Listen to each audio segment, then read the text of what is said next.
Welcome to rhythm of learning. ഇപ്പോൾ നമ്മൾ പഠിച്ചുകൊണ്ടിരിക്കുന്നത് ആധുനിക ഇന്ത്യ ചരിത്രമാണ്. കഴിഞ്ഞ 6 ക്ലാസ്സുകളിലായിട്ട് ആധുനിക ഇന്ത്യ ചരിത്രവുമായി ബന്ധപ്പെട്ട ഗവർണർ ജനറൽമാരും വൈസ്രോയിമാരും എന്ന് പറയുന്ന ടോപ്പിക്ക് നമ്മൾ അവസാനിച്ചിട്ടുണ്ട്. അപ്പൊ അത് കാണാത്ത കുട്ടികള് ഡിസ്ക്രിപ്ഷൻ ബോക്സിൽ ഞാൻ ലിങ്ക് ഇടാം. പ്ലസ് നിങ്ങൾക്ക് പ്ലേലിസ്റ്റ് ക്രിയേറ്റ് ചെയ്തിട്ടുണ്ട്. പ്ലേലിസ്റ്റ് ഓപ്പൺ ചെയ്ത് നോക്കിയാലും നിങ്ങൾക്ക് കാണാനായിട്ട് പറ്റും. അപ്പൊ ഇന്ന് നമ്മൾ പഠിക്കാൻ പോകുന്നത് എന്താണെങ്കിൽ, ഇനി പുതിയ ടോപ്പിക് എടുക്കുന്നത് മോഡേൺ ഇന്ത്യയുടെ ഭാഗം തന്നെയായിട്ടുള്ള സാമൂഹിക പരിഷ്കർത്താക്കളും അവർ ഫോം ചെയ്തിട്ടുള്ള ഓരോ സംഘടനകളെ കുറിച്ചുള്ള ക്ലാസ് ആണ്. ഇന്ന് നമ്മൾ രാജാറാം മോഹൻ റായിയെ കുറിച്ചും അതുപോലെ തന്നെ അദ്ദേഹത്തിന്റെ ബ്രഹ്മസമാജം എന്ന് പറയുന്ന സംഘടനയെ കുറിച്ചുമാണ് പഠിക്കുന്നത്. അപ്പൊ ക്ലാസ്സിലേക്ക് കടന്നാലോ? ഓക്കെ. അപ്പൊ രാജാറാം മോഹൻ റായ്, എവിടെയാണ് രാജാറാം മോഹൻ റായ് ജനിച്ചത്? എല്ലാവർക്കും അറിയാം. 1772 ബംഗാളിൽ രാധാനഗർ എന്ന് പറയുന്ന സ്ഥലത്താണ് ആര് ജനിക്കുന്നത്? രാജാറാം മോഹൻ റായ് ജനിക്കുന്നത്. അപ്പൊ രാജാറാം മോഹൻ റായിയുടെ ജന്മസ്ഥലം എവിടെയാണ്? ബംഗാളിൽ രാധാനഗർ എന്ന് പറയുന്ന സ്ഥലത്താണ് കേട്ടോ അദ്ദേഹം ജനിച്ചത്. ഇനി രാജാറാം മോഹൻ റായിയെ നമ്മൾ വിശേഷിപ്പിക്കുന്നത് എങ്ങനെയാണ്? ഇന്ത്യൻ നവോത്ഥാനത്തിന്റെ പിതാവ് എന്നാണ്. അപ്പൊ ഇന്ത്യൻ നവോത്ഥാനത്തിന്റെ പിതാവ് എന്നറിയപ്പെടുന്ന വ്യക്തി രാജാറാം മോഹൻ റായി ആണ്. അദ്ദേഹത്തെ ഇന്ത്യൻ നവോത്ഥാനത്തിന്റെ പിതാവ് എന്ന് വിശേഷിപ്പിച്ചിട്ടുള്ളത് ആരാണ്? രവീന്ദ്രനാഥ ടാഗോർ ആണ്. അപ്പൊ രാജാറാം മോഹൻ റായിയെ ഇന്ത്യൻ നവോത്ഥാനത്തിന്റെ പിതാവ് എന്ന് വിളിച്ചത് ആരാണ്? രവീന്ദ്രനാഥ ടാഗോർ ആണ്. കൂടാതെ ഇന്ത്യൻ ദേശീയതയുടെ പ്രവാചകൻ എന്നും രാജാറാം മോഹൻ റായ് അറിയപ്പെടുന്നുണ്ട്. ഇന്ത്യൻ ദേശീയ പത്രപ്രവർത്തനത്തിന്റെ സ്ഥാപകൻ എന്നറിയപ്പെടുന്നുണ്ട്. ആധുനിക ഭാരതത്തിന്റെ ആദ്യ നവോത്ഥാന നായകൻ എന്നും രാജാറാം മോഹൻ റായ് അറിയപ്പെടുന്നുണ്ട്. ഇനി ഇദ്ദേഹം സാമൂഹിക മതനവീകരണ പ്രസ്ഥാനവുമായിട്ട് റിലേറ്റഡ് ആയിട്ടുള്ള ആളാണ്. സമൂഹത്തിലുള്ള മതപരമായിട്ടുള്ള ചടങ്ങുകൾ അങ്ങനെയുള്ളതിനെയൊക്കെ എതിർത്തിരുന്ന ആളാണ്.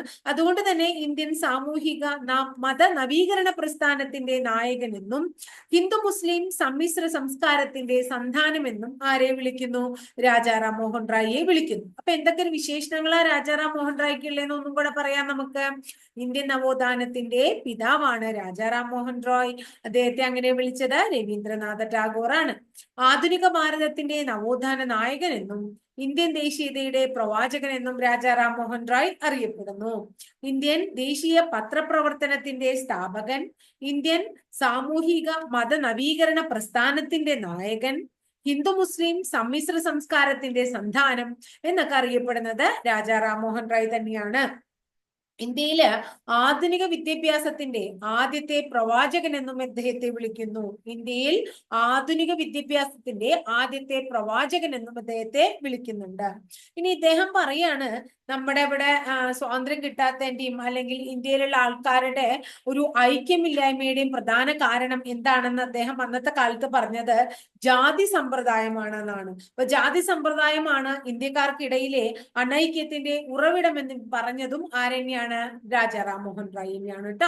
ഈ രാജാറാം മോഹൻ റായ് സ്ഥാപിച്ച ഓരോരോ സ്ഥാപനങ്ങളും അല്ലെങ്കിൽ അദ്ദേഹത്തിന്റെ കൃതികളും അങ്ങനത്തെ കാര്യങ്ങളിലേക്ക് നമുക്ക് വരാം. 1815 ആത്മീയ സഭ സ്ഥാപിക്കുകയാണ് രാജാറാം മോഹൻ റായ്. അപ്പൊ രാജാറാം മോഹൻ റായ് സ്ഥാപിച്ച ഒരു സംഘടനയാണ് ആത്മീയ സഭ. അത് 1815 അദ്ദേഹം സ്ഥാപിക്കുന്നത്. എന്തിനു വേണ്ടിയിട്ടാണ്? ഏക ദൈവ വിശ്വാസം പ്രചരിപ്പിക്കുന്നതിന് വേണ്ടിയിട്ട്. അപ്പൊ ഇന്ത്യയില് ഏകദൈവ വിശ്വാസം പ്രചരിപ്പിക്കുക എന്ന ലക്ഷ്യത്തോടു കൂടി 1815 ആത്മീയ സഭ സ്ഥാപിച്ചത് രാജാറാം മോഹൻ റായ് ആണെന്ന് ഓർത്തുവെക്കാം. കൂടാതെ 1817 ഡേവിഡ് ഹാരെ എന്ന് പറയുന്ന വ്യക്തിയുടെ സഹായത്തോടു കൂടി കൽക്കട്ടയിൽ ഒരു ഹിന്ദു കോളേജും രാജാറാം മോഹൻ റായ് സ്ഥാപിക്കുകയുണ്ടായി. 1817 ഡേവിഡ് ഹാരെ എന്ന് പറയുന്ന ഒരു വ്യക്തിയുടെ സഹായത്തോടു കൂടി കൽക്കട്ടയിൽ ഹിന്ദു കോളേജ് സ്ഥാപിച്ചതും രാജാറാം മോഹൻ റായ് തന്നെയാണ്. 1825 അദ്ദേഹം വീണ്ടും കൽക്കത്തയിൽ ഒരു വേദാന്ത കോളേജും കൂടെ സ്ഥാപിക്കുന്നു. അപ്പൊ 1825 കൽക്കത്തയിൽ വേദാന്ത കോളേജും 1817 കൽക്കട്ടയിൽ ഹിന്ദു കോളേജും 1815 ആത്മീയ സഭയും രാജാറാം മോഹൻ റായ് സ്ഥാപിക്കുന്നു. ഇനി ഇദ്ദേഹം 1828 ഓഗസ്റ്റ് 20 ബ്രഹ്മസമാജം സ്ഥാപിക്കുന്നത്. അപ്പൊ രാജാറാം മോഹൻ റായ് ബ്രഹ്മസമാജം സ്ഥാപിക്കുന്നത് 1828 ഓഗസ്റ്റ് 20 ശ്രദ്ധിക്കണം. ബ്രഹ്മസമാജം 1828 ഓഗസ്റ്റ് 20 സ്ഥാപിക്കുമ്പോൾ അതിന്റെ പേര് ബ്രഹ്മസഭ എന്നായിരുന്നു. എന്തായിരുന്നു? ബ്രഹ്മസഭ എന്നായിരുന്നു. എന്നാൽ ഇതിന്റെ പേര് ബ്രഹ്മസമാജം എന്നാക്കി മാറ്റിയ വർഷം 1830-ലാണ്. അപ്പൊ ബ്രഹ്മസഭ ബ്രഹ്മസമാജമായത് 1830-ലാണ് എന്ന് ഓർത്തുവെക്കാം. ഇനി അടുത്തത് ബ്രഹ്മസമാജത്തിന്റെ ആസ്ഥാനം കൽക്കത്തയാണ്. എവിടെയാണ്? കൽക്കത്തയാണ് ബ്രഹ്മസമാജത്തിന്റെ ആസ്ഥാനം എന്നും കൂടി ഓർത്തുവെക്കണം. ഇനി ബ്രഹ്മസമാജത്തെ കുറിച്ച് പറയുമ്പോൾ ഇത്രയും വലിയൊരു സംഘടന അദ്ദേഹം സ്ഥാപിച്ചു. അദ്ദേഹം എന്താണ് തന്റെ ആശയങ്ങള് മറ്റുള്ളവരിലേക്ക് എത്തിക്കാൻ വേണ്ടിയിട്ടാണ് ഇത്രയും ഒരു സംഘടന സ്ഥാപിക്കുന്നത്. പക്ഷെ അദ്ദേഹത്തിന്റെ ഭരണശേഷം ബ്രഹ്മസമാജം രണ്ടായി പിരിയാണ്. 1866 ബ്രഹ്മസമാജം രണ്ടായി പിളർന്നു. ഒന്ന് ആദി ബ്രഹ്മസമാജം എന്നും അടുത്തത് ഭാരതീയ ബ്രഹ്മസമാജം എന്നും അറിയപ്പെടുന്നു. ആദി ബ്രഹ്മസമാജം എന്നും ഭാരതീയ ബ്രഹ്മസമാജം എന്നും അറിയപ്പെടുന്നു. ഈ ആദി ബ്രഹ്മസമാജത്തിന്റെ നേതൃത്വം കൊടുത്ത വ്യക്തി ദേവേന്ദ്രനാഥ ടാഗോറും ഭാരതീയ ബ്രഹ്മസമാജം അല്ലെങ്കിൽ ഇന്ത്യൻ ബ്രഹ്മസമാജത്തിന് നേതൃത്വം കൊടുത്ത വ്യക്തി കേശവചന്ദ്ര സെന്നുമാണ് എന്നും കൂടി ഓർത്തുവെക്കണം.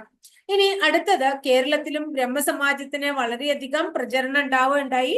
അപ്പൊ കേരളത്തിൽ ബ്രഹ്മസമാജത്തിന്റെ പ്രചരണം നടത്തിയത് അയ്യത്താൻ ഗോപാലനാണ്. ആരാണ്? അയ്യത്താൻ ഗോപാലൻ. അപ്പോ ഈ എന്താ പറയുന്നത്, തന്റെ ആശയങ്ങൾ പ്രചരിപ്പിക്കാനാണ് രാജാറാം മോഹൻ റായ് ബ്രഹ്മസമാജം സ്ഥാപിച്ചത്. പക്ഷെ ബ്രഹ്മസമാജത്തിന്റെ പ്രവർത്തനങ്ങളെ ഇഷ്ടപ്പെടാത്ത ഒരു വ്യക്തി ഉണ്ടായിരുന്നു. അദ്ദേഹത്തിന്റെ പേര് രാധാകാന്ത് ദേവ് എന്നാണ്.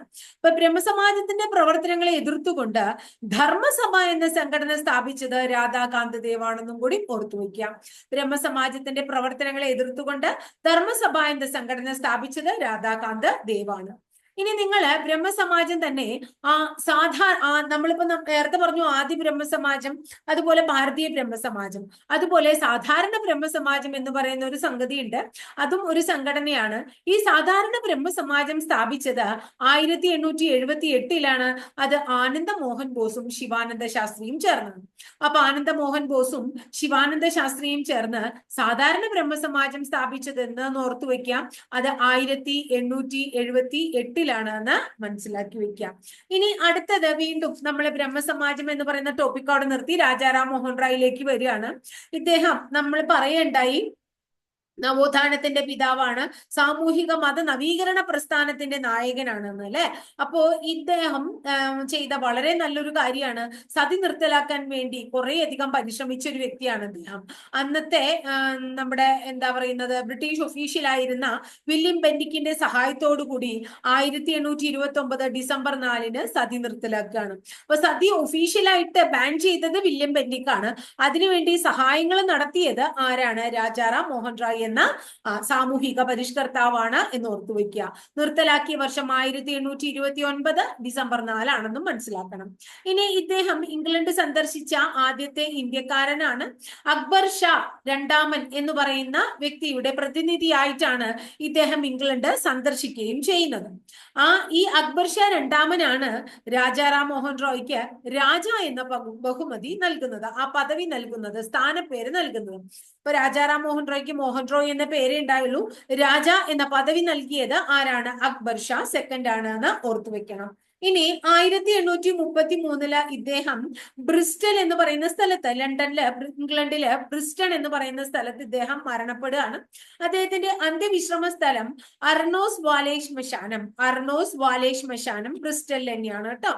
1833 സെപ്റ്റംബർ 27 ബ്രിസ്റ്റലിൽ വെച്ച് മരണമടയുന്ന രാജാറാം മോഹൻ റോയുടെ അന്ത്യവിശ്രമ സ്ഥലം ബ്രിസ്റ്റണിലെ അർണോസ് വാലേ ശ്മശാനത്താണ് എന്ന് ഓർത്തുവെക്കാം.